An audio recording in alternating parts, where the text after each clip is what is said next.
and says Lady Sylvia wanted a full report of the mission once they got back. This is bad news for Rayon, who really doesn't want his mom knowing he just went on a killing spree. And he quickly realizes that Dorian, being as clueless as ever, spilled every single little detail to her. As he steps inside, he's met by Helen and his worried-looking mother. He immediately starts stammering out a defense. Positive, he's about to get an earful for taking on bandits alone. But before he can explain, Sylvia just asks for a hug and tells him he did so well. Her reaction stuns him, and Sylvia can see from his face that he was expecting to be in big trouble. She reminds him how the Sea founder raised his sword to defend the weak, a tradition their house has always upheld. Turns out, Sylvia's own goal was once to become a swordsman with the exact same mindset as the original Sea. She explains she'd never get on his case for risking his life to save hostages. Much to Rayon's astonishment, the two ladies gush about how proud the story made them, and Helen even declares she'll be bragging about it back at the main house. Their reaction still makes zero sense to Rayon, so he just chalks it up to the messiness of human emotions. Regardless, he's gonna tear Dorian a new one for that big mouth. Meanwhile, over at Runan's place, she plays with the doll Rayon gave her on the battlefield, and the memory of it brings a smile to her face. All she can think about is how she's going to thank Rayon for what he did the next time they meet. At the training center, Liam thinks back on the day's events, and it turns out he was hiding behind a boulder during Rayon's showdown with Lecter. Listening to the whole thing, the memory puts a slight smile on his face, especially since it's been a long time since he felt this way about the Master. To him, it looks like the seed of a new king has started to sprout. Sometime later, at the main estate of House Robert, Lord Daryus is busy writing in a book. While he's at it, he notices blood seeping from an old wound on his hand and wonders why the cut from his clash with Ron years ago still hasn't healed. At this point, it's been 17 years since he took Ron out. Even though he's downed high-quality elixirs, summoned top-tier physicians, and famous priests, no one has been able to get rid of the sword mark. For some reason, the wound never heals, nor does it get any worse. It's like the wound is frozen in time, just to make him remember the events of that day. It feels like Ron's dead spirit demands to be remembered, but Daryus refuses to get stuck in the past. In other news, it's only a matter of time before Darius's lifelong desire is fulfilled. Meanwhile, the system informs Rayon that a strand of the bitter frost curse is gone, and his million flames technique has hit 3 stars. Along with his chill of bitter frost quality, the sense of the snowflower he got from a bet with Wrath also rose to 3 stars, as did his fire resistance, and he's now a sword expert, even if it's just the beginner level. Other boosts include his aura usage speed, all skill stats, and his sword arts proficiency, plus his walk technique. It makes him ecstatic that he's finally an expert swordsman, like in a level-up manhwa. Even if he's just a beginner, Wrath, as usual, crashes the party by claiming even sword masters are just bugs to him, a level far beyond the measly sword expert rank Rayon just hit. Rayon shoots back that it's extremely rare for a 15-year-old to reach the expert level, even across the whole continent, but Wrath keeps badmouthing him, saying weakness is weakness, no matter your age. Shockingly, Rayon completely agrees and is glad Wrath at least admits he's getting stronger.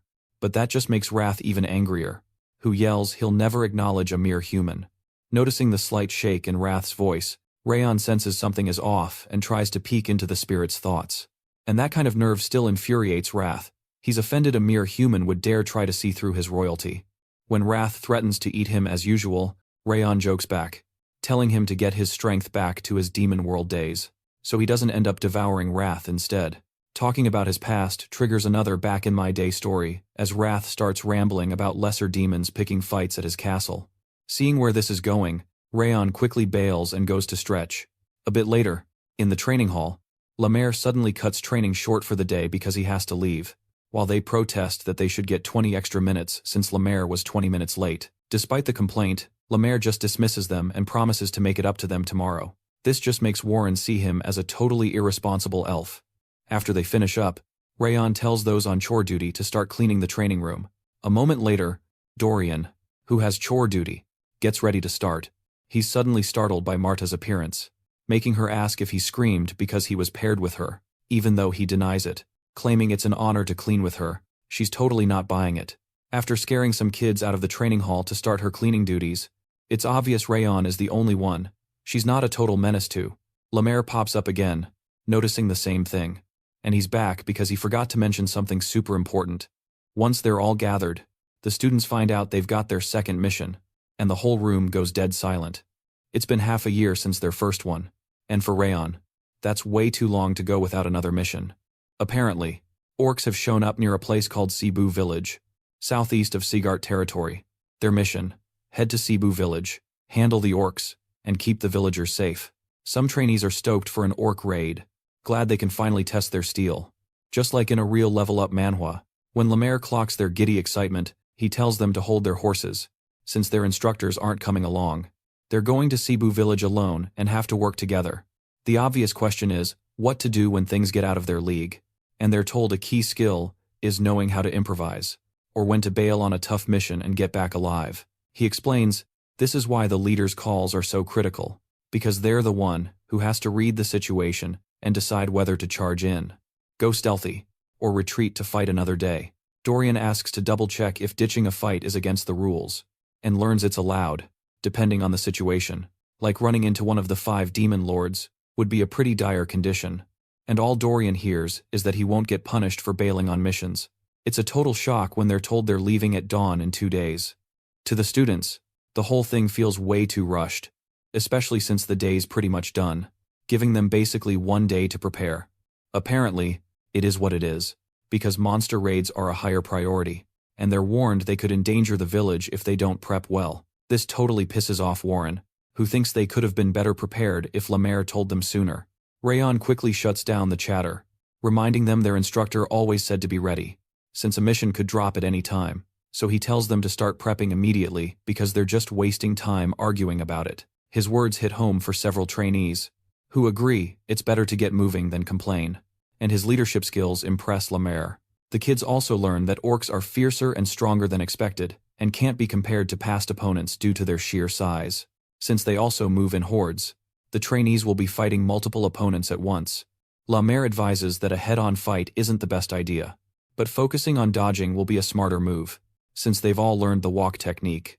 2 days later, at the training center on the morning of the mission, Rayon notices Ziggart provided small bags enchanted with lightweight magic, which he figures is their way of saying they don't care if they're too prepared.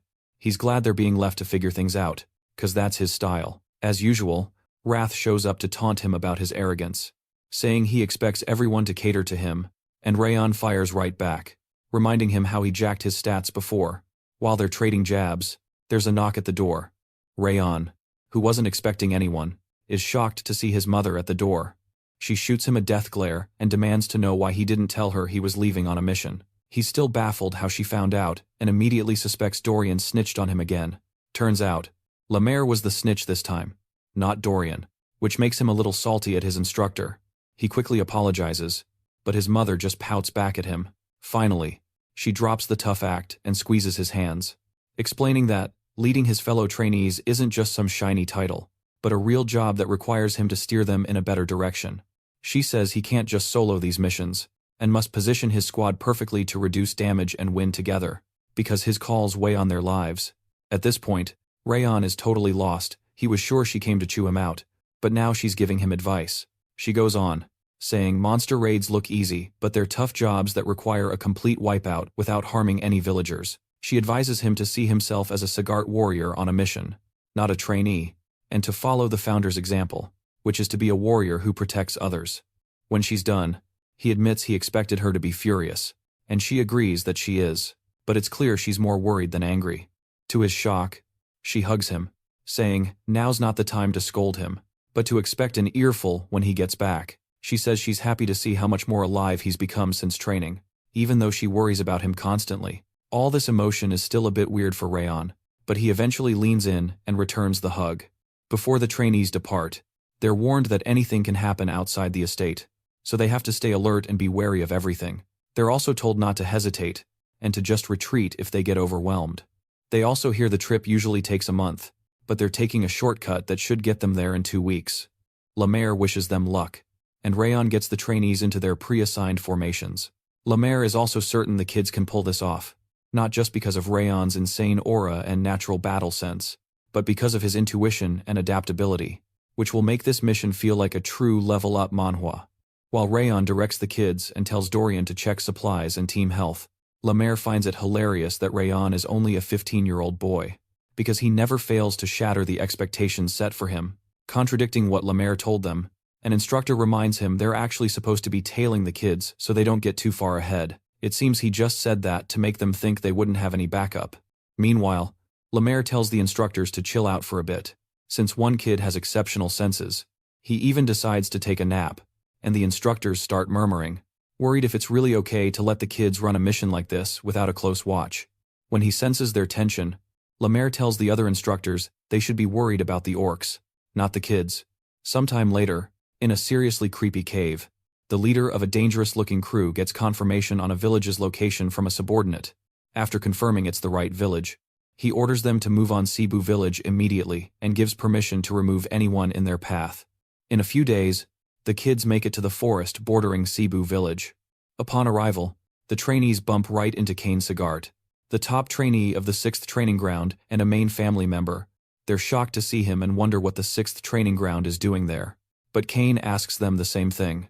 Word is, Glenn was injured and stuck in the infirmary before joining the 6th training ground.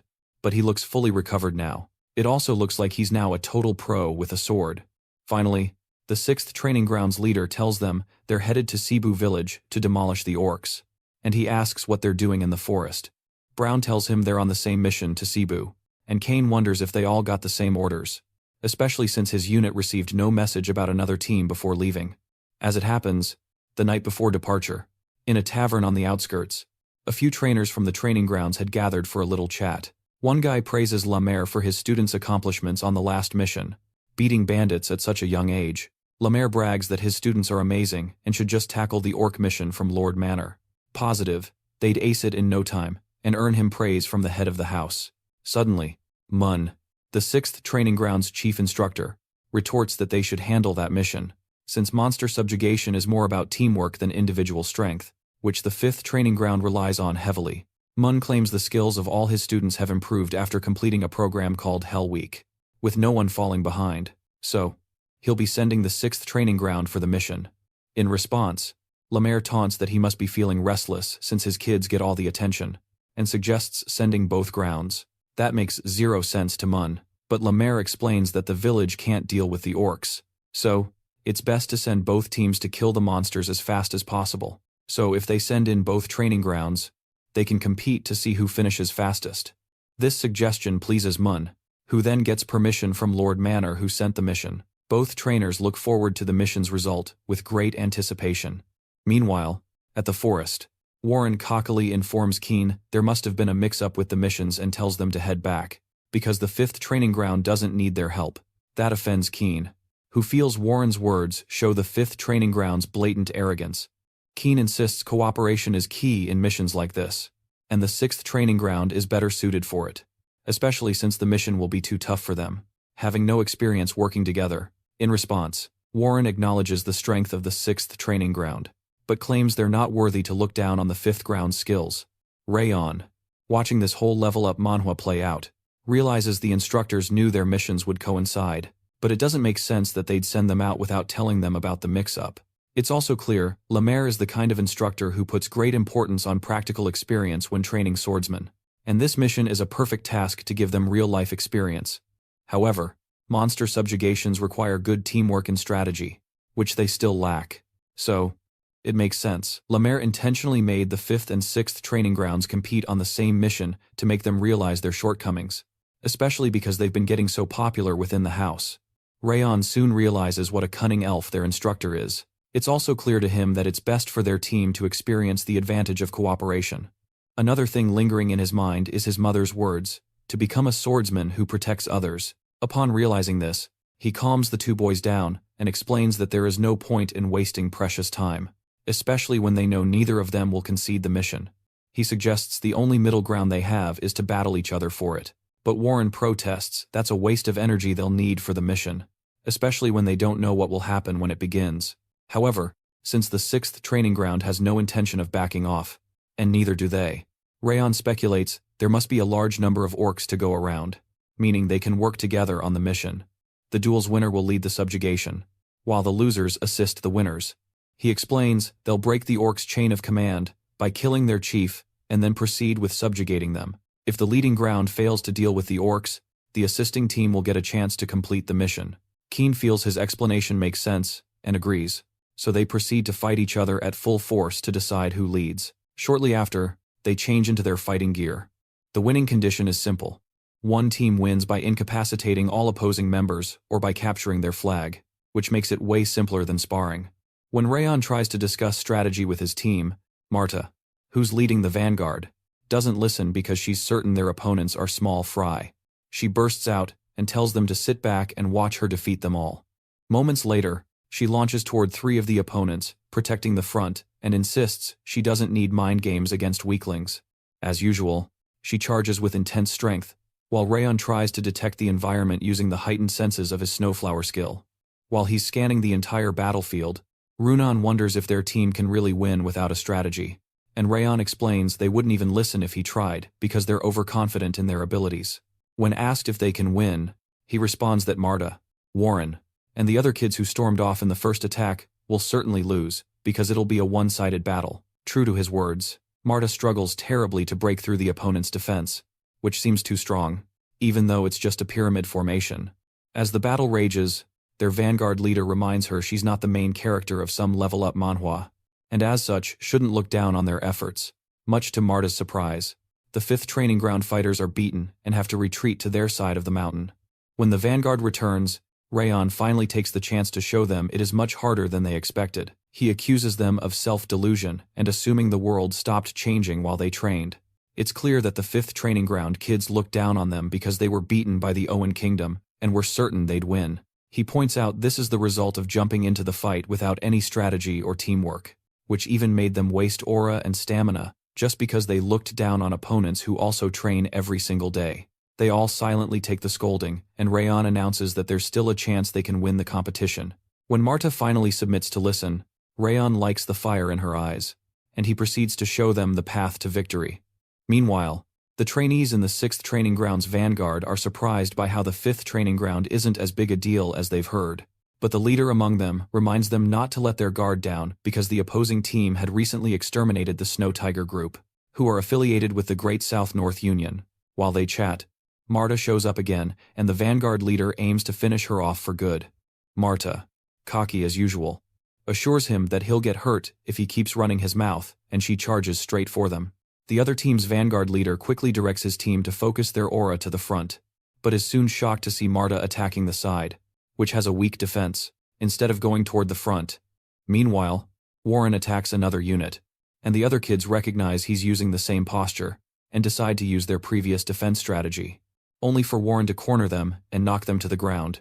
The leaders of both vanguards in the 6th Training Ground are surprised by the sudden change in fighting style, which is the opposite of what was used before. At the spot where Marta is attacking, she starts to gain the upper hand, and she realizes that Rayon was right after all. Just moments before, Rayon had asked if they knew why they lost. Even though they were more powerful overall and had more skilled individuals, they soon realized that they had no strategy, unlike the 6th Training Ground, who strategized before the match to deal with every single one of them by analyzing their combat potential, leading to their loss against a weaker opponent.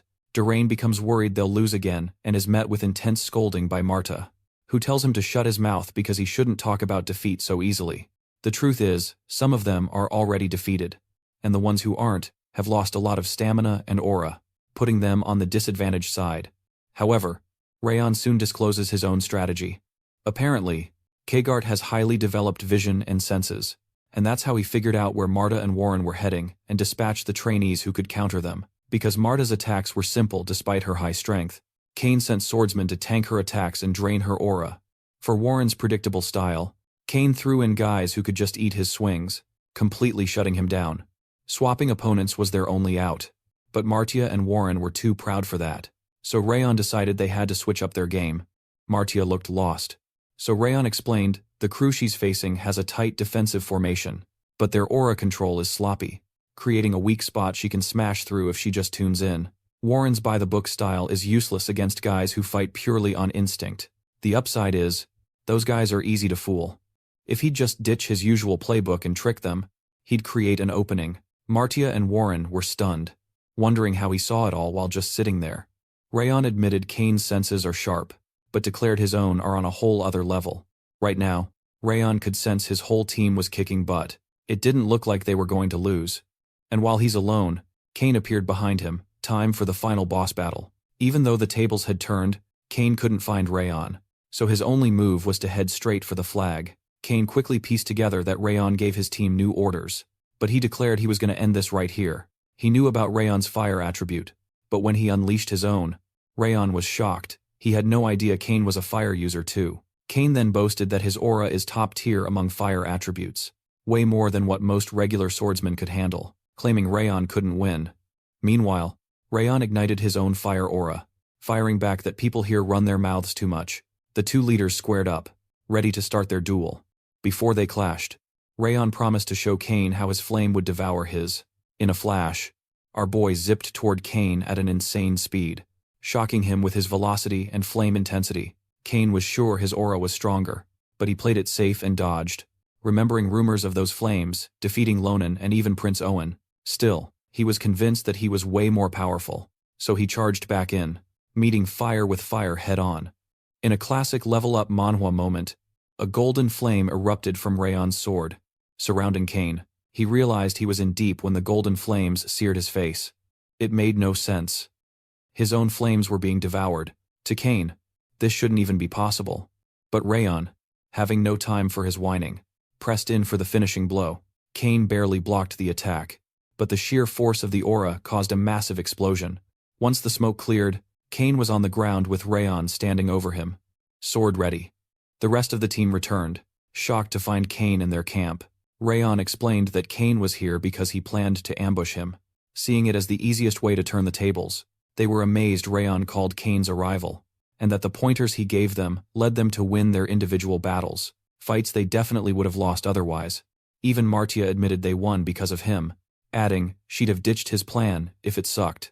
Once again, they all hailed him as the 5th Training Ground's top trainee, pledging to follow his orders without question from now on. Rayon was glad to see they'd grown so fast, thinking this is exactly how the 5th Training Ground should be. Finally, he told everyone they did a good job, reminding them today's lesson was about the danger of blind arrogance and acting without a strategy, a mistake that would get you killed in a real battle. Rayon told his crew to never forget the experience they had today. From a distance, Kane quietly observes Rayon, who's ordering everyone to make camp and dividing them into teams to build and stand watch. Kane realizes Rayon is way more competent than he'd figured. He always thought the 5th Training Ground was just a bunch of arrogant punks, but it's obvious now, he was the arrogant one. He finally walks up to Rayon, hand extended, thanking him for the schooling, especially for the reminder to never let his guard down and to always have a backup plan, just in case. He'd been so sure they would win, buying into all the rumors he'd heard about the 5th Training Ground, so he ignored the commands and the duel, admitting his so-called superior strength was just pure arrogance. He's learned a ton. Kane's words make Rayon smile. This guy has way more character than the other main family members he's dealt with. The two shake on it, and Kane vows to support the 5th Training Ground. A few days later, about 2 weeks out from their training centers, the trainees finally make it to Cebu Village, a tiny place where folks farm for a living. With no special goods or tourist traps, this mission is pretty routine. Basically just pest control, since monsters wander into the village now and then. But lately, Rayon's been getting this creepy feeling, like some eerie gaze is fixed right on their backs. It's not an instructor tailing them. This feels way more sinister, like someone's trying to analyze their every strength. He decides the best play is to see how this unfolds while playing dumb for their secret opponent. Then, out of nowhere, Rayon tells Warren to act as top trainee and give the orders for this mission. The odd request totally confuses Warren. Rayon explains he wants others to take the lead, since only he and Runan fought the bandits last time. Then, playing to his pride, he reminds Warren of his vow to surpass him on day 1 of training, and tells him now is the time to prove it. So, Warren agrees, ready to show off his improvements. Shortly after, they tell the crew Warren's the new leader. Marta is not thrilled, so Rayon tells her he'll explain later. But for now, she just needs to follow Warren's orders. Strangely enough, she says he doesn't have to ask. She promised to follow him as long as he delivers results. Later, when he's alone, Rayon confirms Wrath also senses their secret stalkers. As usual, Wrath mocks him, saying he'd have demanded seppuku if Rayon hadn't noticed. Rayon asks for a head count and location, but Wrath refuses to pinpoint where the person is. But from Wrath's wording, Rayon figures it's just one guy. Wrath is stunned, he caught that. Not realizing he'd slipped up and used his. When Wrath realizes he's been played, he absolutely loses it, cursing up a storm. For Rayon. Though, this doesn't mean it's just one guy.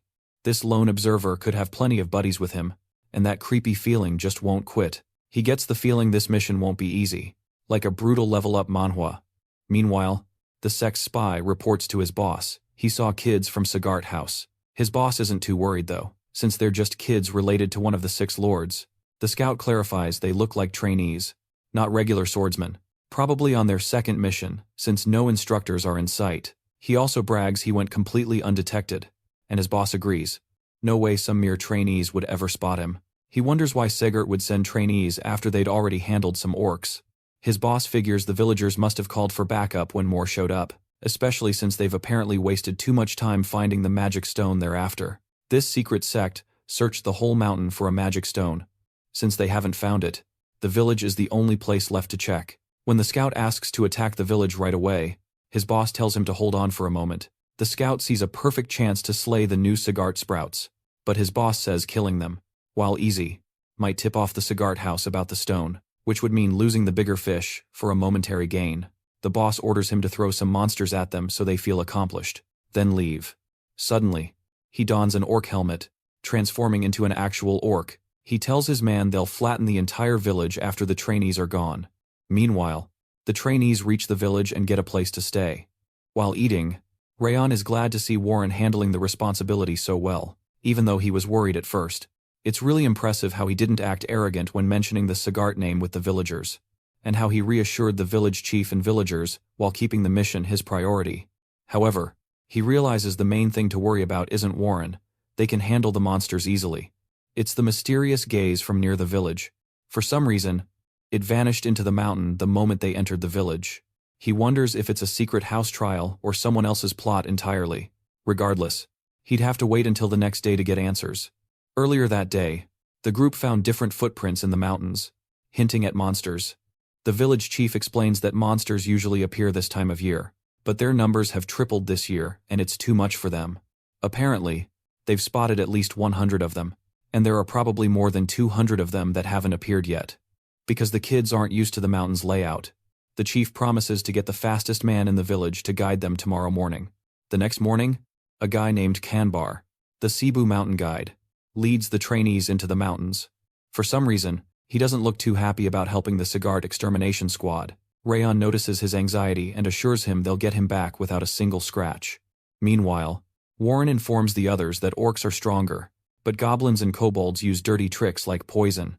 Because of this, they can't let their guard down, since even a small injury from them could be fatal. Warren has the 6th training ground form a barrier for any that slip past, and Keen promptly obeys. They begin the extermination, rushing in to show the monsters the power of Ziggart. As they charge forward with a shout, Wrath grumbles about what a bunch of idiots they are, yelling and revealing their position after planning a sneak attack. Rayon, on the other hand, figures they're just shouting together to shake off the nerves of their first battle, so it's understandable. Wrath can't figure why Rayon sounds like the MC in a level-up manhwa, especially since this is his first monster mission, too. But he isn't nervous at all. To him, Rayon looks like a veteran of hundreds of battles. Shortly after, the trainees run into several orcs, and the slaughter begins. As Martia is about to charge head-on, Warren reminds them to handle the goblins and kobolds first, then attack the orcs. Somehow, 2 orcs breach the 6th training group's circle, and they head for Rayon and Kanbar, who is scared out of his mind. As he cries that he shouldn't have come, Rayon calmly zips past the first orc and slices its neck instantly. While green blood sprays, he dashes by the second orc and slits its throat, too. The 2 orc corpses thud to the ground beside them, while a frantic Kanbar, who had collapsed, just wonders what in the world just happened. Thankfully, Kanar is totally fine, which is a relief to Rayon. Suddenly, Rayon asks if there are any ancient legends about this mountain. You know, about some amazing treasure or monster. Kanbar confirms a legend from a few hundred years ago, saying the Goblin King from the west fought the Night Order on this very mountain. According to the tale, the Goblin King's ring is still buried here on the mountain. That piece of info startles Rayon and finally explains the eerie gaze he felt yesterday, and is still feeling right now. It's connected to a sect called Eden. They're one of the pillars of the continent's darkness. The Five Demons, a group of lunatics competing for first place in madness. Eden's goal is restoration. They believe the era 1,000 years ago, when monsters ruled the world, was paradise. So, their big plan is reviving the monster god, hoping to turn back the clock. If that was all they had, they would have been exterminated as just a band of lunatics. However, the sect can control monsters like tamers and even use monster abilities in their human bodies. Their powerful might is a threat even to Ziggart. Their strange power, like something from a level-up manhwa, is a secret even the prestigious houses on the continent don't know. However, Rayon knows about their method because of his time with Daryus Robert. During his days as an assassin, he clashed with Eden while on a mission from Daryus, and every single shadow who joined the battle with him perished, making him the only survivor. The odd thing was that Daryus knew from the start that Eden used magic stones, and it's strange that despite being one of the 6 lords, he doesn't disclose that fact to the other house lords. When Wrath senses a deep wrath suddenly surge inside Rayon, he appears again and asks what he's thinking, calling him a punk. As usual, Rayon realizes his emotions have become unsettled again just from thinking about Daryus. So, he decides to calm down and focus on what's right in front of him, Eden. From Canvar's story, Eden's objective is most likely the Goblin King's magic stone, the one left behind after the Goblin King died in the forest hundreds of years ago. Thereafter, the magic stone is a prize because it contains a huge amount of mana. If they're truly dealing with Eden, he realizes, they must have sent the monsters to make them think they'd succeeded, so they'd leave and not hinder the search for the magic stone. Meanwhile, on the battlefield, Warren spots a huge orc he thinks is the boss, so he moves in to finish him in one strike. Unexpectedly, Marta stubbornly destroys the monster before he can. Realizing the boss is dead, Warren signals the others to clear out the remaining small fries, which gets the team pumped. On the other side, Ron asks Canar if a gem or some treasure ever appeared on the mountain after the Goblin King's death. So, Canbar tells him about something that happened when he was a kid, when the village chief mined a red gem from the summit. When Rayon probes further about the gem's location, Canbar says that people don't know about it, but he's pretty certain it's buried under the floor of the village chief's home. Oddly, the village got warmer after the gem was brought in. That information scares Rayon, as the situation seems far more serious than he thought. If Eden fails to find the magic stone after searching the mountain, Cebu village will be completely destroyed. On the battlefield, the trainees clear out all the orcs and complete their extermination mission. After they're done, the chief thanks them for helping their village, commending their Ziggart-level skills. Meanwhile, Ron watches the whole thing silently. Suddenly, Marta asks him if this is the goal he wanted to achieve, declaring that she still doesn't get why he switched roles with Warren. He tells her he's not certain yet, but will tell her when the time is right. Regardless, she promises to follow his instructions until the mission ends. Shortly after, Runan finds him by himself, and she suspects he's worried about something because he doesn't seem to be in a good mood. He tries to cover it up, suggesting they head to the banquet the village chief is throwing. What he's really thinking is Eden won't act until they leave the village. Then they'll send monsters right after. The next day, outside Cebu village, the trainees leave as Warren basks in the glory of their perfect mission. They wiped out every monster on Cebu Mountain with 0 fatalities and only a few minor injuries. To him, they nailed their first mission perfectly, which is why Rayon hasn't asked for the commander spot back. There wasn't a single flaw in his commands. He's still unsure what Rayon was confirming, but is glad he sees they're equals now. Warren proudly leads the trainees on.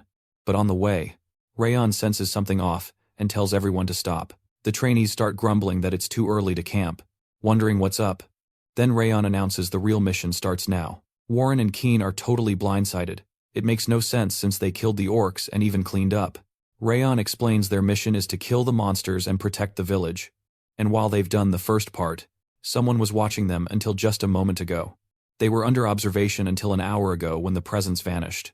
It had a hostile aura, not something that would come from an instructor.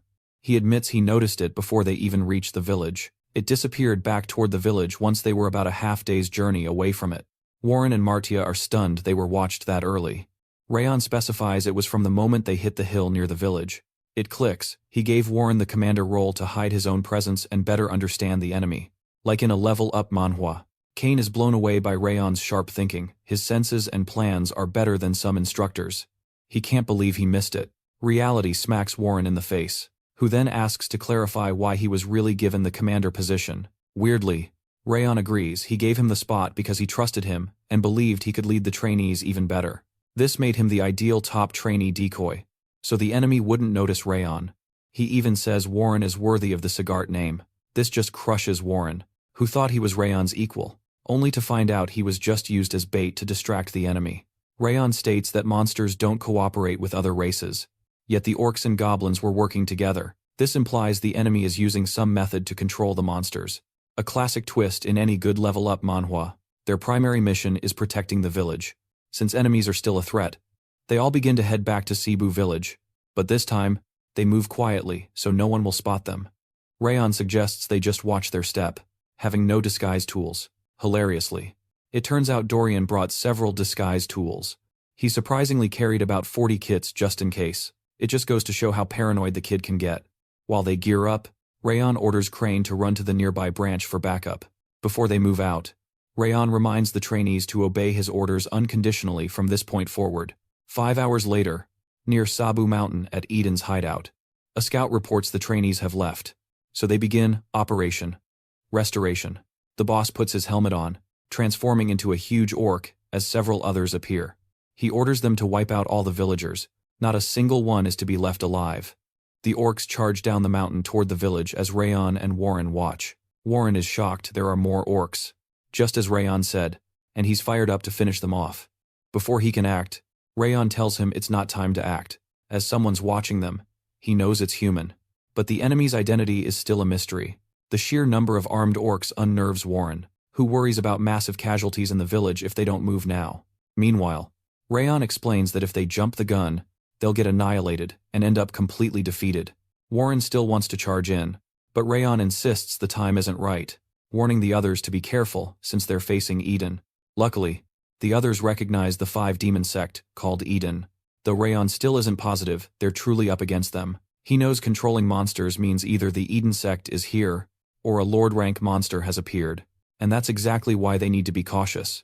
Warren admits Eden is strong and Rayon's orders are reasonable, but he can't just let half the villagers perish while they do nothing, challenging Rayon's plan to just hide out. He says he once saw Rayon as more worthy of the Ziggart name, but he just can't accept them sitting on their hands now. To him, using their swords to protect villagers is the path of a true Ziggart swordsman, not some generic level-up manhwa. He then leaps down the mountain toward the village, telling the others not to follow unless they're true swordsmen of Ziggart. As Rayon watches him stubbornly leave, Runan follows. The others feel Warren is right, fearing the 5 demons would be embarrassing. So, they decide to follow and rush to protect the village and its people. Keen also leads the 6th training ground after them to help the 5th and attack Eden's demons, leaving a few trainees with Rayon. Truth is, Rayon expected this, knowing they couldn't stand by. He had already sent an aura message to Runan in advance. He told her to follow them. The good news is, with Warren and Keen there, the trainees should last a while against Eden. The only thing Rayon didn't see coming was Marta staying behind. Since she's usually first to charge in, when he asks, she reminds him she promised to follow his instructions completely.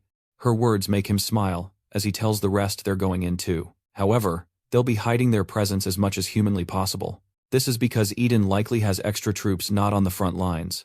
Rayon senses a strong bloodlust on the mountain, not aimed at the village. The other trainees can handle the cannon fodder, but a direct clash with this mysterious enemy would end badly. Meanwhile, on the battlefield, Warren tells the others not to engage the orcs head-on, but to deflect and counterattack. He also suggests a 2-on-1 approach if a solo fight is too tough.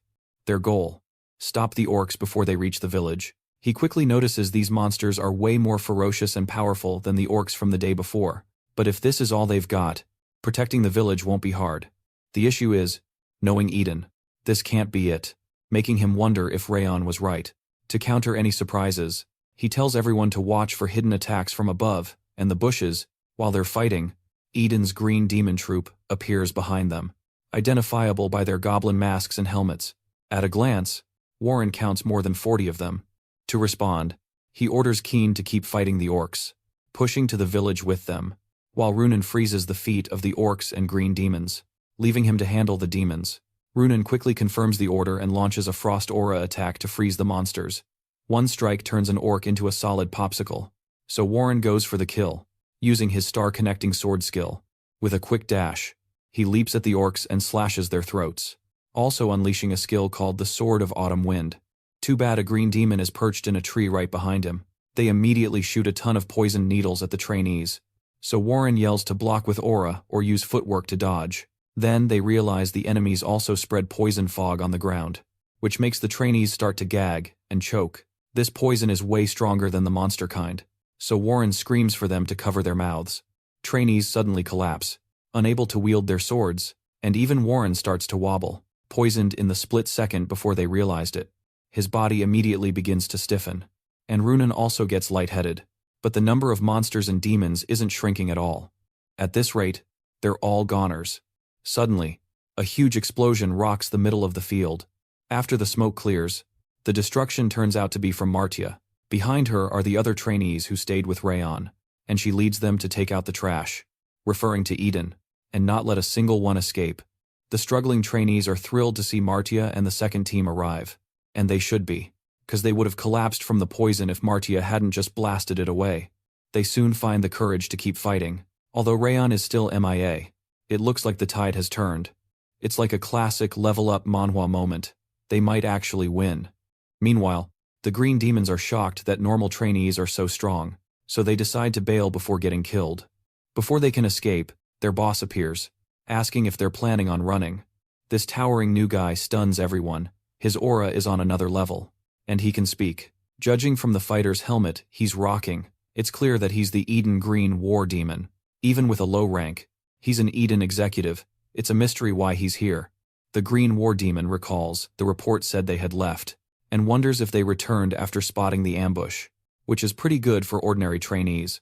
Judging by their levels, he figures Martia noticed and says they should have just left quietly to avoid, dying. Because they didn't know their place, he decides to kill them all. With one strike, the demon flattens Warren, Martia, and Runan. The sudden turnaround shocks the other trainees, who look for Kane for help but realize he's busy fighting orcs by the wooden barricade. Rayon is also nowhere to be found, and they figure he bailed after seeing the Green War Demon. As Martia struggles to get back up, the Green War Demon calls her the most decent one of the trash, especially since she noticed their presence.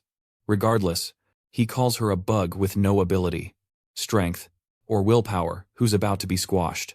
He lifts his sword to kill them all, and Rayon erupts from the woods behind him, covered in golden flames. As he leaps for his neck, the war monster notices the threat and moves in a flash. But Rayon still pins his hand to the ground with the 10,000 Flames Cultivation First Flame Vortex. The attack amuses the demon, who moved to avoid the neck shot. Missing the neck really ticks Rayon off, but he has an assassination plan up his sleeve. The Green War Demon tells Glenn Ziggart the surprise attack cost him an arm, but that's all he could do. The demon observes that the hero in this level-up manhwa has exhausted most of his energy with that one strike. Internally, Rayon admits it's true. He blew too much power trying for a one-shot kill and can now barely move. He then asks the demon if he's the one in charge here. The demon replies his superiors wouldn't bother with such a tiny village, so he's the one in command. Rayon taunts him, saying lunatics like the demon are always unpredictable. This really angers the demon, who snaps back that Rayon's got a big mouth for a pretty boy, daring him to keep that energy. As the demon attacks, our boy knows neither of them is at full strength. Seeing his opening, he launches a vicious counter. The demon stunned, Rayon actually blocked it. Admitting he's tougher than he looks, Rayon scoffs, saying he'd have to hang up his sword if he couldn't even stop a swing like that. The demon just laughs. He attacks relentlessly, sarcastically praising our hero's grit while calling him a total rookie. Despite the fierce fight, Buron, who's a short distance away, can't believe his eyes. He's watching Rayon go toe-to-toe with the Green War Demon, the same monster who wiped them all out with one hit. Plus, our hero's using the star-connecting sword just like Burr did. Burr realizes he thought he could catch up, but our boy has already blown past the trainee level. Martha shows up, remarking that this is Rayon's true strength. What they saw before was just the intro to this insane level-up manhwa. She adds that a stalemate isn't good enough, since he's still running on fumes from the earlier attack. Martha looks worried, wondering if Rayon can actually win this while running on empty. Just then, Runan appears, suggesting they jump in. Martha's like, "Are you kidding?" Pointing out she's barely standing, and Runan's even weaker. Still, Runan is completely unfazed. Martha's thrown by how calm she is. Burr, feeling ashamed for hesitating, decides he's jumping in too. Martha asks if he forgot how the demon one-shotted them. She seriously doubts the three of them can change anything. Nevertheless, Burr insists they can't just leave their companion hanging. He reminds her, they're Ziggart's swordsmen. For crying out loud. Martha gives in, warning them, it's on their heads. If this goes south, together, they move forward, ready to put it all on the line. Meanwhile, the Green War Demon is genuinely impressed that Rayon, a mere trainee, has held on this long and considers recruiting him for Eden. Curious, the demon asks for his name. Our boy answers, Glenn Ziggart. The demon freezes, realizing from the hair and eyes that he's from Ziggart's direct bloodline, the blood of the destructive king of the north. Yeah, that recruitment offer is immediately off the table. Instead, he declares he'll kill Rayon no matter the cost, all for the sake of restoration. With a roar, the demon powers up and attacks with his massive sword. Our boy jumps back, noticing his opponent is way faster now, probably from a surge of combat energy. Even as he defends with the ring of fire, Rayon still isn't back to 100%. Suddenly, Martha attacks from behind, catching him off guard. She lands a heavy hit on the demon's back. The demon screams at her, calling her a worthless pest. As he turns on Martha, Runan gets in front of our hero, unleashing her frost aura, breath of winter, right at the demon. That's the cue for Burr to attack with his star-connecting sword and chain starlight. But the demon snags him mid-air. He squeezes so hard, blood drips from Burr's mouth. Mocking him, the demon asks if he really thought that little trick would work, remarking, he's got none of the blonde's skill. Burr admits, yeah, beating him with that move is a long shot, but insists he can at least buy them some time. The demon, momentarily puzzled, wonders what the hell he's talking about. Suddenly, Martha attacks with her Titan aura meteor form, yelling for the demon to eat this. Furious, the demon chucks Burr right at Martha. He knocks them both down and yells that their resistance is useless. But our hero confidently declares their struggle was anything but meaningless. He thanks his friends for putting their lives on the line to buy him time, promising their sacrifice won't be in vain. The demon is floored by Rayon's remaining power, wondering who this kid even is. Our boy raises his sword and tells the demon he should feel honored. This is the first time he's ever used this on an enemy. He thought he couldn't pull it off. But this battle proved him wrong. Activating the 10,000 Flames cultivation, winds of blazing dominion. Rayon's body explodes in flames, totally different from the ones he used before. The demon's instincts are screaming danger. He knows he has to end this right now. As he charges our hero, Rayon meets him head-on, landing a strike with perfect precision. Our hero charges the demon and utterly wrecks him. The monster's body lies motionless as our protagonist stands victorious. His crew is floored. Shocked, he actually took down the Green War Demon. Rayon snaps, warning his subordinates that it isn't over yet. Since Eden's other green demons are still around, he orders them to wipe out the rest for their domain, their peace, and the village's safety. The soldiers roar in agreement, vowing to see it through. Buron steps forward, admitting Rayon was right. Without his leadership and the second group, they would have all been annihilated in that fight, and even the villagers they were supposed to protect would have perished. He thanks Rayon for saving them and apologizes for going against his orders. Still, Buron insists he would have gone to the village anyway. In his view, ignoring injustice just because you lack strength is unacceptable for a Ziggart. Rayon turns away, telling Buron he did well, which is why he fought so fiercely. He reflects that if any one of them hadn't been there, the outcome could have been very different. That's why our protagonist expresses his genuine gratitude, making it clear he means every single word. Buron, a bit flustered, admits he doesn't quite get what Rayon is trying to achieve, but he promises to get stronger so next time he can fulfill his duty without Rayon's help. Next up, Rayon praises Martha, acknowledging he managed to recover thanks to her distracting the war demon in the final moments. He thanks her for following orders. Martha, brushing off the praise, claims she'd rather die than fail to follow instructions and heads off to help repair the village. Afterward, our swordsman wonders if the mission is finally over. Exhaustion hits him like a truck as the tension drains from his body, and he can barely stand. Just as he's about to collapse, Runan catches him from behind and asks if he's all right. Rayon is surprised by her presence, asking if she knew he was about to fall. She calmly replies that he looked drained, just like he did during training. Our hero sighs in relief, realizing his teammates watch him just as closely as he watches them. He thanks Runan as he rests his head on her lap. Suddenly, the system notifies him he's performed beyond his limits during a life-or-death battle. and all his stats have increased by 1. He has successfully surprised and defeated an opponent much stronger than himself. And now, the system details his new status and rewards. Rayon figures these must be the rewards for beating the Green War Demon. Increased stats, a new trait, and a title. Curious, he decides to check them out in detail. He gets up, telling Runan to return to the village while he scouts for any remaining threats. Later, our protagonist sits in the woods reviewing his stats. He notes that 3% might not seem significant now, but as he grows stronger, the stat increases will have a much greater impact. Since he expects to face tougher enemies in the future, this effect is essentially permanent. The system explains the backstab trait in detail. Rayon muses that this skill seems suited for an assassin, and had he possessed it earlier, his initial attack might have ended the battle instantly. Suddenly, Wrath appears, demanding to know why the system is rewarding him so much for beating a weakling, and questions the logic of this whole level-up Manhwa system he created. Rayon thanks Wrath, pointing out he's the reason he keeps getting stronger. Enraged, Wrath vows Rayon will never get an easy death, and threatens to torment him for all of eternity. Our hero ignores the threats and tells him to bring it on, grinning as Wrath shouts furiously. Back in the village, students are helping rebuild homes. One calls for more wood and wonders where the gathered debris went, as it was there just a moment ago. Meanwhile, our boy wakes from a nap, surprised he ended up sleeping after only intending to rest for a bit. As he leaves his room, he's amazed the students have finished repairing the wooden barricades. Runan spots him and asks if he's feeling better now.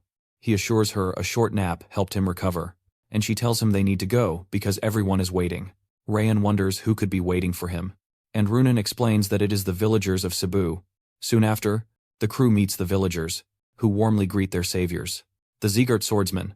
They thank Rayon for saving their town and risking his neck during the battle. They say the village would have been toast without him, promising to never forget his heroic struggle and everything that went down that day. Rayon is floored by his team's praise and the villagers' starstruck gratitude. He thinks to himself that he's never experienced this before. In his past life as an assassin, no one ever showed him kindness or thanks. Only life and death mattered, and everything he did belonged to Daryus Robert. No matter how many enemies he took down or dirty jobs he did, all the credit went to Daryus. But now, for the first time, Rayon's getting acknowledged for his own work. He wonders if he's ever felt this way. This feeling is addictive. He's hungry for more. He wants to be admired and recognized even more. Our hero decides to live as a swordsman, not a shadow, so he can see scenes like this again, like in a *** level up, Manhwa ***. He is determined that, in the future, this feeling will become a regular part of his life. Later that night, the villagers gather and chat amongst themselves. Meanwhile, Rayon walks up to the village chief, asking if he has a moment for a private question. The chief agrees, and Rayon leads him aside. The chief wonders what's on our hero's mind. Rayon asks if he knows which group controlled the orcs and planned the village attack. The chief confirms he does, mentioning the blue-haired swordsman told him it was Eden, one of the 5 demons. But he can't figure out why they're small. Ordinary village was a target. Our hero then brings up something Sir Kanbar said during the battle, that a red gemstone was found on Cebu Mountain in the past. He asks the chief if this is true. The old man confirms it, explaining he found a gem like that in his youth and brought it back. Rayon states that Eden is after that very gemstone. The chief is shocked, realizing all this chaos might be his fault, and regrets that his actions nearly destroyed the village. Rayon warns him that while they stopped Eden this time, as long as the gemstone is here, the village remains a target. The chief confesses he treated the stone like a guardian angel, believing it made the land fertile and the weather warmer after he buried it, having no idea it was a magical beacon for Eden's attacks. Worried, he asks if they should dig it up and get rid of it. Our boy says he'll take it with him. The chief is surprised, calling him their savior. Rayon explains that to Eden, humans are just sacrifices for power, and they'll keep hunting the gemstone even if it's thrown away. Taking it to Ziggart is the best move. The chief worries Ziggart will become Eden's next target, hesitant to pass the danger to their savior. Rayon assures him that this is Ziggart's duty. The chief, relieved, expresses his gratitude, saying they owe Ziggart yet again. Our hero is puzzled and asks what he means by again. The chief reveals that decades ago, when he was a bit older than Rayon, the current head of the house, Glenn Ziggart, rescued the village. Our protagonist is surprised, wondering if the head of the house really did that. The chief confirms, clearly recalling how Glenn Ziggart saved them from a monster horde and was kind to everyone. smiling, just like Rayon. Rayon thinks about his grandfather now, which doesn't quite match the chief's story. The old chief apologizes for rambling and invites our hero to follow him to the gemstone's location. Reaching the spot where it's buried, the chief admits he never thought it would bring disaster, believing instead that it protected the village.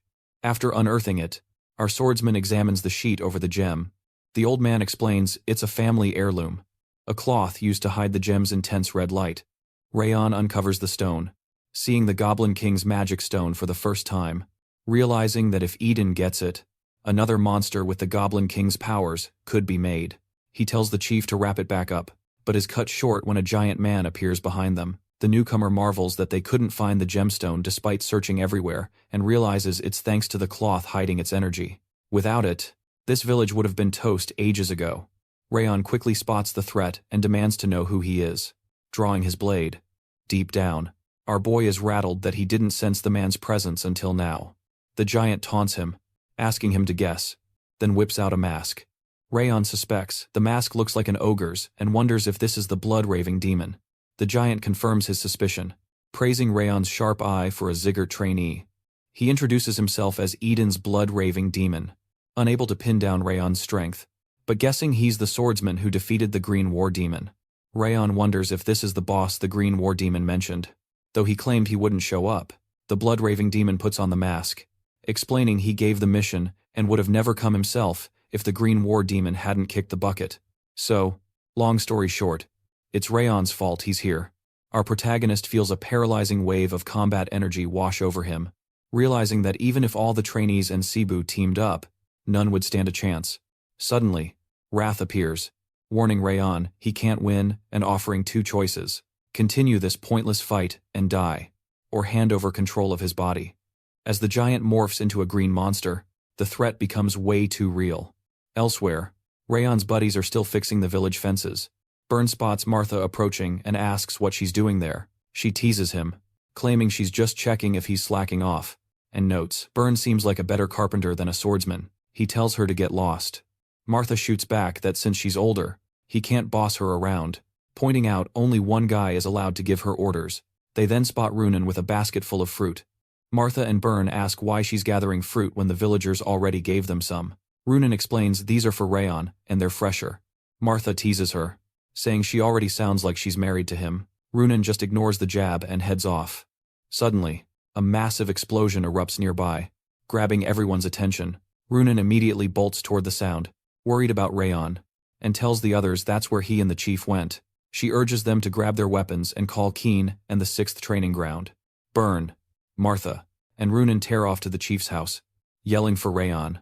When they arrive, they find him shielding the village chief, injured and gasping for air. Rayon quickly shoves the unconscious chief at Burn, ordering his friends to get the chief to safety and scram. Martha, baffled, asks what he's talking about. Suddenly, a crushing energy makes it hard for Burn to breathe while Runan feels her lungs caving in, and Martha gets hit with it too. All three of them collapse under the pressure. The Eden blood-raving demon just grins, thrilled to find even more prey. Burn recognizes the armor looks like an ogre's.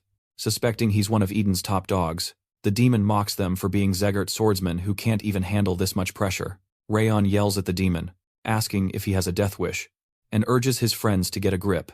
He warns that if they stay put, they'll be wiped out. Our boy tells them to focus their aura, fight the pressure, and get up. He tells Burn to take the village chief to safety and evacuate the villagers. Burn gets the message and promises to be back fast. Rayon tells Martha and Runan to stay back, prepare diversions, and not to face the enemy head-on. Just watch the situation. He reminds them of what Instructor Rimmer said. This is their real-life level-up Manhwa moment to surpass their limits. The demon admits he likes their spirit, but doubts that breaking their limits will be nearly enough against him. Meanwhile, Rayon knows the trainees and villagers are counting on him. If he slips up, it's all over. He frantically searches for an opening to take down the demon, but he can't help feeling like he's facing an unclimbable cliff. This would have been a challenge in his past life, let alone now. The demon notes, Rayon is ready for a fight, but asks if he'll attack or just stand there. It makes no difference to him. He warns that if Rayon won't come to him, he'll just go to him. The second the demon moves, Rayon realizes he's even faster. Our protagonist attacks with the 10,000 Flames cultivation, igniting 10 flames with the revolving sky technique. The demon charges, admitting he appreciates the output. Despite the fierce flames, the demon pushes through, forcing Rayon on the defensive. Rayon blocks a blow, narrowly deflecting the attack. The demon's punch shatters a boulder. Internally, our boy notes, he barely redirected that fist with his ring of fire. Otherwise, he would have been toast instantly. He wants to retreat, but knows his friends are watching and must observe his techniques for their survival. Even a slim chance is better than none. Our hero strikes again, but the demon just laughs, relishing the challenge. He claims it would have been boring if Rayon's flames vanished in one punch and urges him to keep fighting. The demon throws another punch, which Rayon narrowly dodges. Dust and smoke fill the air. The demon admits Rayon's flames are on another level compared to ordinary aura. And now he gets how the green war demon fell to him, though it makes the loss more regrettable. He then points out that fire is useless against him and asks if Rayon knows why. Our protagonist answers that he does. It's the helmet made from Ogre King armor. Rayon explains that ogres, the kings of the forest, can survive raging infernos and remain unscathed, able to destroy castles despite being hit by countless flaming arrows. The blood-raving demon has this ogre trait, making fire attacks meaningless. Hearing this, the demon taunts Rayon, saying he should know any aura he unleashes will be futile against him. Our hero simply responds that if fire won't work, he'll just have to use something else, and activates his cold aura. The demon is taken aback by the sudden switch. He'd already found Rayon's mastery of fire remarkable, but now he witnesses an equivalent proficiency in water attribute aura. Stunned, the demon questions how someone so young can wield such advanced attributes and control his aura so precisely, making him wonder about Rayon's true identity. Our hero wonders aloud if the demon realizes he'll soon be defeated by these very hands. Annoyed by Rayon's confidence, the demon challenges him to see how long his spirit will last. From a distance, several swordsmen spot the fierce battle and rush toward the scene. Burr, anxious, calls out to check if his friends are all right, then freezes as he sees Rayon bravely fighting the demon. Burr is surprised to see frost aura rather than flames. Realizing that Rayon can wield two different auras, he can't comprehend when our boy became such a sword expert. Across the continent, warriors are classified into various tiers based on their strength, and this applies to all weapons, including swords. The division depends on a warrior's aura level. Those who have just begun learning aura are called allied beginners. Once they get used to channeling aura through their weapons, they become aura users. As their skills develop, they reach the aura expert realm, where they can project aura into a blade. Now Byrne realizes Rayon has reached the level of an expert capable of using sword energy. It should have been impossible, yet here our boy is fighting the blood-raving demon. A classic level-up manhwa scene. Byrne is stunned to see Rayon on the brink of the expert realm, barely holding his own. However, he can't help but admit that the gap in their strength is undeniable. Catching Byrne's glance, Rayon signals with his eyes, something only understood by those who've trained side by side for so long. Byrne immediately understands. Rayon is asking for a coordinated attack when he finds an opening. Runan and Martha, picking up the cue, prepare themselves as well. The three silently agree. The village must be protected, and they believe they can do it together with him. In the midst of combat, our hero calls out, urging his friends to unleash everything they have. The three charge at the demon's head while he's occupied with Rayon. They're determined to win with their own strength. Unfortunately, the demon reveals he's been waiting for this moment, releasing a surge of astral energy that hurls all three away. Byrne instantly recognizes the overwhelming power. The demon's now a master, way past the expert realm. He sarcastically thanks Rayon for saving him the trouble of hunting them down one by one, savoring the hope in their eyes twisting into despair. He sneers, asking if Rayon seriously thought he could win, warning he'll die for not knowing his place. But our protagonist just roars back that he's not the only one who's been waiting.